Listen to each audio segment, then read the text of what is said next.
사랑하는 성도 여러분, 지난 한 주간 우리 온 성도님들은 사사기를 통독하면서 이스라엘의 암흑기를 읽고 또한 보게 되었습니다.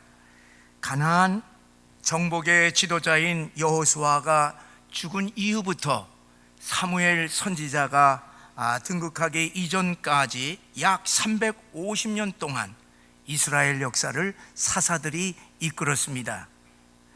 사사라고 하는 말은 하나님이 세우신 구원자라고 하는 뜻으로서 전시에는 최고 사령관으로 전쟁을 이끌고, 그리고 평시에는 행정 수반이고, 그리고 재판관으로 이스라엘 백성들을 다스렸습니다. 사사기의 내용의 특징을 살펴보게 되면은 아주 반복적인 말들을 계속 나오고 있습니다. 첫 번째로 보는 것이 이스라엘 자손이 여호와의 목전에서 악을 행하여 바알을 섬겼다 하는 말이 계속 7번이나 반복하고 있습니다. 이런 우상 숭배의 악을 행할 때마다 여호와께서 이스라엘에게 진노하사 그들을 노략자의 손에서, 다시 말하면 원수들의 손에 넘겨주었다는 것입니다. 원수들의 이제 압제하여서 이스라엘 자손들이 고통 중에 하나님께 부르짖을 때마다 여호와께서 그들을 위하여 한 구원자를 세우셔서 구원하게 하셨다 하는 말이 또 7번이나 반복해서 기록하고 있습니다. 그래서 사사기의 역사를 보게 되면은 4개로 구분이 됩니다. 첫째는 이스라엘 백성들이 하나님을 멀리하고 가나안의 우상을 섬깁니다. 그러게 되면 두 번째로 하나님이 진노하셔서 심판하시는데 원수들의 손에 넘겨서 학대를 받게 했습니다.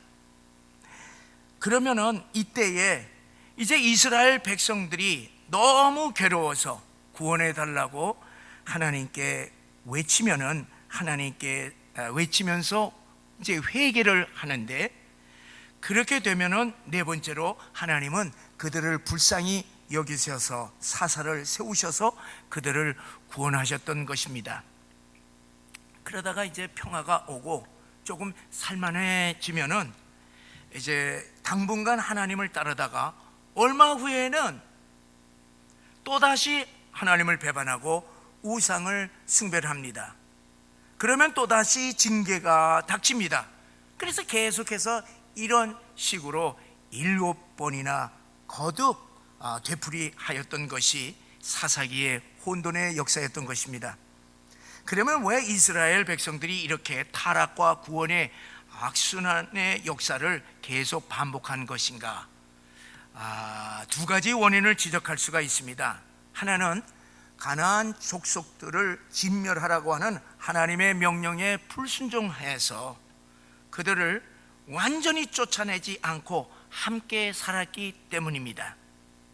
하나님은 약속의 땅 가나안에서 우상 숭배하고 음란하였던 가나안 족속들을 이스라엘 백성들을 통하여서 심판하시기 위해서 그들을 진멸하라고 명령을 내렸습니다.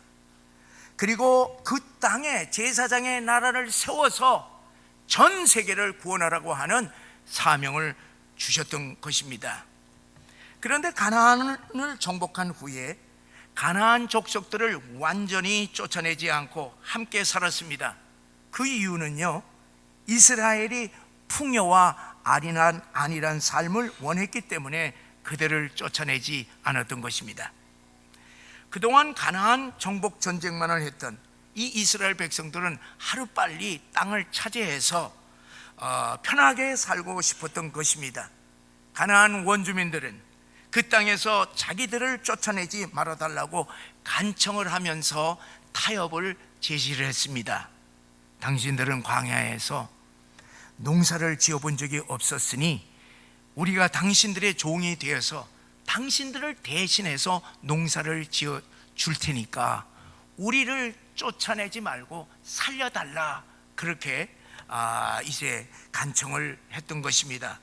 자, 생각해 보니까 힘들게 저들을 몰아내는데 뭐 전쟁할 필요도 없이 저들을 평생 동안 종으로 부려먹는다면 100번 날 것 아니겠습니까? 그래서 모든 12지파들은 풍요와 안일의 삶을 위해서 그들을 쫓아내지 않고 같이 살았던 것입니다. 자, 농사를 같이 짓게 되다 보니까 이제 비를 내려달라고 이제 우상들에게 이제 우상의 제사를 이제 함께 드릴 수밖에 없었고, 그리고 이제 우상 숭배한 다음에는 반드시 무엇이 있느냐, 그 뒤에는 성적인 그 축제가 있었기 때문에 이스라엘 백성들은 깊이 타락의 길을 걸었던 것입니다. 결국 이스라엘 백성들은 우상 숭배와 타락의 길을 가다가 하나님의 징계의 심판을 계속 받는 실패의 역사를 되풀이했던 것입니다. 두 번째 원인은 이스라엘에 왕이 없으므로 사람마다 자기 소견에 옳은 대로 행하였기 때문에 타락과 구원의 악순환의 역사가 되풀이되었던 것입니다. 사사기 마지막 구절인 오늘 본문은요, 당시의 모습을 아주 단적으로 표현한 말로 사사기 전체의 주제요, 그리고 결론이었던 것입니다. 이 말은요, 4번이나 반복해서 계속 기록하고 있습니다. 우리 사사기 17장 6절의 말씀을 우리 함께 읽어보시겠습니다. 그때에는 이스라엘에 왕이 없었으므로 사람마다 자기 소견에 옳은 대로 행하였더라. 이렇게 이제 사람마다 자기의 생각과 판단에 따라서 제멋대로 살았기 때문에 이스라엘 역사상 가장 어두운 시대가 되어버렸던 것입니다. 오늘 이 아침에는 이 혼돈의 역사로 결론 짓는 오늘 본문의 말씀을 생각하면서 함께 은혜를 나누기를 원합니다. 자, 우선 그 시대에는 왕이 없었다고 했습니다. 여기서 왕이 없다고 하는 것은 왕의 제도가 아직 없었다는 뜻이 결코 아닙니다. 이스라엘 민족은요, 신정정치 체제로 사람이 아니라 하나님이 이스라엘의 왕으로서 그들을 통치해 오셨습니다. 그들을 위하여서 사사를 세운 것도 하나님이 사사를 통하여서 이스라엘을 다스렸던 것입니다. 그러면은 왕이 없었다고 하는 말은 무슨 뜻이겠습니까? 사람마다 자기 소견에 옳은 대로 행하였더라, 그런 말을 보게 되면은 왕이 없으니까 이제 자기들이 왕이 되었다고 하는 뜻입니다. 자기가 옳다고 생각해서 스스로 결정을 하고 자기 마음대로 행동했다는 것입니다. 이스라엘 백성들에게는 하나님이 왕이요, 하나님이 주인이신데 그 왕과 주인이 없으므로 자기 자신이 왕이 되고 주인이 되었다는 말인 것입니다. 이스라엘 백성들이 타락을 해서 이제 하나님을 떠나 우상 숭배하니까 그들에게 하나님이 왕으로 역사하실 수 없기 때문에 사람마다 자기가 왕이 되고 주인이 된 것입니다. 주객이 전도되어서 백성이 왕이 되고 종이 주인이 되어서 자기 멋대로 사니까 그 시대가 어떻게 되었겠습니까? 그냥 엉망진창입니다. 영적으로 암흑기요 혼돈의 시대가 아닐 수 없었습니다. 사사 시대가 얼마나 타락하였으면요, 하나님이 지도자로 세운 사사들까지 타락했으니 백성들은 말할 나위가 없습니다. 여러분, 민족의 영웅이었던 기드온을 보세요. 기드온에게는 두 가지 타락한 모습을 이제 보게 되는데, 하나는 에봇, 제사장이 입는 그 에봇을 이제 만들어서 그것을 통하여서 우상 숭배하는 일이 벌어졌던 것입니다. 기드온이 승전한 기념으로 이 에봇을 만들었더니 백성들이 그것을 그냥 하나님처럼 우상 숭배했던 것입니다. 또 다른 하나는 이 아내가 얼마나 많았으면요, 아들들이 70명이었다는 것이에요. 여러분, 아들들만 낳겠어요? 여러분, 한 아내에게서 7명 낳았다고 생각해 보세요. 그러면 아내가 10명이에요. 자기 소견대로, 자기 욕심대로, 정욕대로 많은 아내를 두었던 것이에요.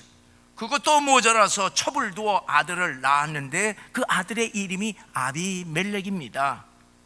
이 아비멜렉이 자기 소견대로 왕이 되고자 하여서 자기 아버지 형제들이, 자기 아버지가 낳은 그 형제들인데 배달을 지만은 그 형제들 70명 가운데 한 사람만 빼고 한 자리에서 다 죽여버렸던 것입니다. 여러분, 이게 배영무도한 짓이고, 아니 이런 끔찍한 일이 한 가문에서 일어난다고 하니 이게 상상이나 할 수 있는 일입니까? 결국 그도 다 망해버렸습니다. 여러분, 사사 삼손은 어떻습니까? 나신으로 태어났으면 구별된 삶을 살아야 되는데 천하의 바람둥이였습니다. 자기 소견대로, 자기 정욕대로, 제멋대로 쾌락에 빠져 살다가 망했습니다. 눈이 뽑히게 되고 짐승처럼 이제 비참한 신세가 되어버렸던 것입니다. 17장에 와서 보게 되면은 미가의 어머니가 자기 집에 개인 신당을 꾸몄던 것입니다. 오도가대 갈 데 없는 레위 소년을 돈을 주면서 자기 가정의 제사장으로 삼았습니다. 원래 제사장은 이 레위 지파 가운데서 아론의 후손들만 제사장이 되게 되어 있습니다. 그런데 이 레위 소년은요, 나이도 어리고 레위 지파이지 그가 제사장이 될 자격도 없는데 그냥 돈이 있다고 그냥 고용을 제사장으로, 개인 가정집의 제사장으로 고용을 했습니다. 제사장 복장인 에봇을 만들고 드라빔 우상을 만들어서 이제 자기 소견에 따라서 가정에서 우상 숭배를 했던 것입니다. 이 미가의 어머니는 하나님이 절대적인 분이라서 제사를 드리는 것이 아니라 자기 아들에게 복을 줄 수 있는 하나님으로 생각을 해서 복 주시는 하나님으로 생각을 하면서 신당을 차렸고 우상 숭배하듯이 하나님을 섬겼던 것입니다. 이것이 당시 이스라엘 가정들이 하나님을 섬기는 모습이었습니다. 19장에서부터 마지막 21장까지 보게 되면 아주 끔찍한 사건이 크게 터졌습니다. 성전 봉사하는 레위 사람이 자기가 하고 싶은 대로 소견대로 첩을 두었습니다. 이 첩이 근데 바람을 피고 친정으로 도망갔어요. 그래서 이 첩을 데리고 집으로 돌아오는 길에 기브아에서 이 베냐민 지파의 불량배들에게 그만에 밤새도록 그 첩이 능욕을 당하고 그리고 죽었습니다. 그런데 이 레위 사람이 무슨 짓을 했습니까? 아니 아무리 분통이 터진다 하더라도 그렇지, 아니 어떻게 첩의 시체를 12동강이나 토막 내서 12지파에게 하나씩 다 보냈던 것입니다. 이게 상상이나 할 일입니까? 자기 감정대로 한 것입니다. 이 사건으로 11지파가 분노해서 연합국을 형성을 하고 베냐민 지파와 전쟁을 일으켰는데 이 베냐민 지파를 아주 진멸해 버렸습니다. 전쟁터에서 베냐민 지파 남자 600명만 살아남았어요. 그럼 베냐민 지파의 어린아이들과 여성들과 노약자들 있어야 당연히 그들은 살려줘야 되는데 이 11지파에서 그들을 다 진멸해 버렸습니다. 원래 하나님께서 전쟁의 원칙을 세울 때에 가나안 족속들만 진멸하게 하셨지 다른 민족과의 전쟁에 있어서는 반드시 화평을 선언하라, 그리고 절대로 여성들과 노약자들을, 어린아이들을 죽이지 말라, 그렇게 하나님께서 명령하였습니다. 그런데 이들이 자기의 소견대로 자기의 감정대로 이들을 전부 다 베냐민 지파를 다 몰살시켰던 것입니다. 자, 한 사람 레위인의 행위에 대하여서 이 11지파가 냉정하게 조사를 해보거나 하나님께 기도를 했더라면 하나님께서 뭐라고 응답하였겠습니까? 그런 거 하지 아니하고 그냥 자기들 감정적으로 행하여서 동족끼리 서로 싸우는, 그래서 한 지파가 거의 멸절되다시피 하는 그와 같은 혼란을 초래했던 것입니다. 이렇게 하나님을 떠나 사람마다, 가정마다, 지파마다 자기 소견에 좋은 대로 제멋대로 살았기 때문에 이스라엘 역사상 가장 어두운 암흑시대가 되어버렸던 것입니다. 사랑하는 성도 여러분, 오늘 이 시대는 어떤 시대입니까? 저마다 자기 소견에 좋은 대로 살고 있는 영적 사사시대가 아니겠습니까? 이 시대는요, 윤리도덕이요 거의 다 사라졌습니다. 성적인 타락은요 말할 수 없을 정도로 문란합니다. 그리고 초등학교부터 동성애 교육을 시키니 세상에 이런 세상이 어디 있습니까? 우리 어른들은 그냥 가슴 아프고 답답하니 이해가 되지 않지 않습니까? 말세인 것이에요. 지금 우리 사회는요, 선과 악의 기준이 다 무너졌습니다. 내가 좋으면 그것이 선이고 그것이 진짜예요. 반면에 내가 싫으면 그것은 악이에요. 가짜 뉴스입니다. 거짓이라고 여기는 사회로 바뀌었습니다. 그래서 진짜냐 가짜냐 이거 관심 없어요. 선이냐 악이냐 그거 중요치 않아요. 하나님 말씀, 하나님 필요도 없습니다. 내가 좋으면 그만이에요. 우리 편이면은 모든 것 좋고 모든 게 다 옳다는 것입니다. 우리 편을 위해서라면 입만 열면 거짓말을 해도 상관없습니다. 시대에 사기를 쳐도 괜찮습니다. 내로남불의 시대인 것입니다. 내 편은 무조건 옳고 남은 무조건 그러다는 것이 왜 그렇게 되었습니까? 사람마다 제각기 다 왕이 되어서 자기 소견대로 행하기 때문에 오늘의 이 시대는 혼돈으로 가득 찬 시대가 되었지 않습니까? 우리 가정 보세요. 남편은 남편대로, 아내는 아내대로, 자식들은 자식대로 전부 다 자기 소견대로 주장하니 그 가정이 어떻게 되겠습니까? 혼란스러울 뿐 아니겠습니까? 여러분, 우리가 하나님을 떠나 내로남불의 이 세상을 향하여서 살게 되면 우리 마음이 어떻게 되겠어요? 여러분, 우리 마음은요 뭐로 가득 차 있느냐? 죄와 욕심과 거짓으로 가득하게 됩니다. 제멋대로 살다가 타락을 하여서 결국 망하게 됩니다. 아버지를 떠나 자기의 소견대로 마음대로 살면은 행복할 줄 알았던 탕자가 어찌 되었습니까? 거짓걸로 망했습니다. 인간이 하나님을 떠나 자기 마음대로 살게 되면 잘 될 것 같지만은 결국 다 망해버립니다. 여러분, 우리 인간은 본질적으로 죄인들이기 때문에 하나님을 왕으로, 하나님을 주인으로 모시기보다는 내가 하나님의 자리에 딱 앉아서 내가 하나님이 되고 내가 왕이 되고 주인이 되고 싶어 하는 것을 분명히 아시기를 바랍니다. 본래 우리 인간은요, 하나님을 왕과 주인으로 모시고 살도록 하나님께서 그렇게 창조하셨습니다. 그런데 인류의 조상 아담과 하와가 사단의 유혹에 빠져서 넘어가서 그만 선악과를 따먹음으로 말미암아 타락하게 되었습니다. 여러분, 선악과의 영적인 의미를 분명히 아시기 바랍니다.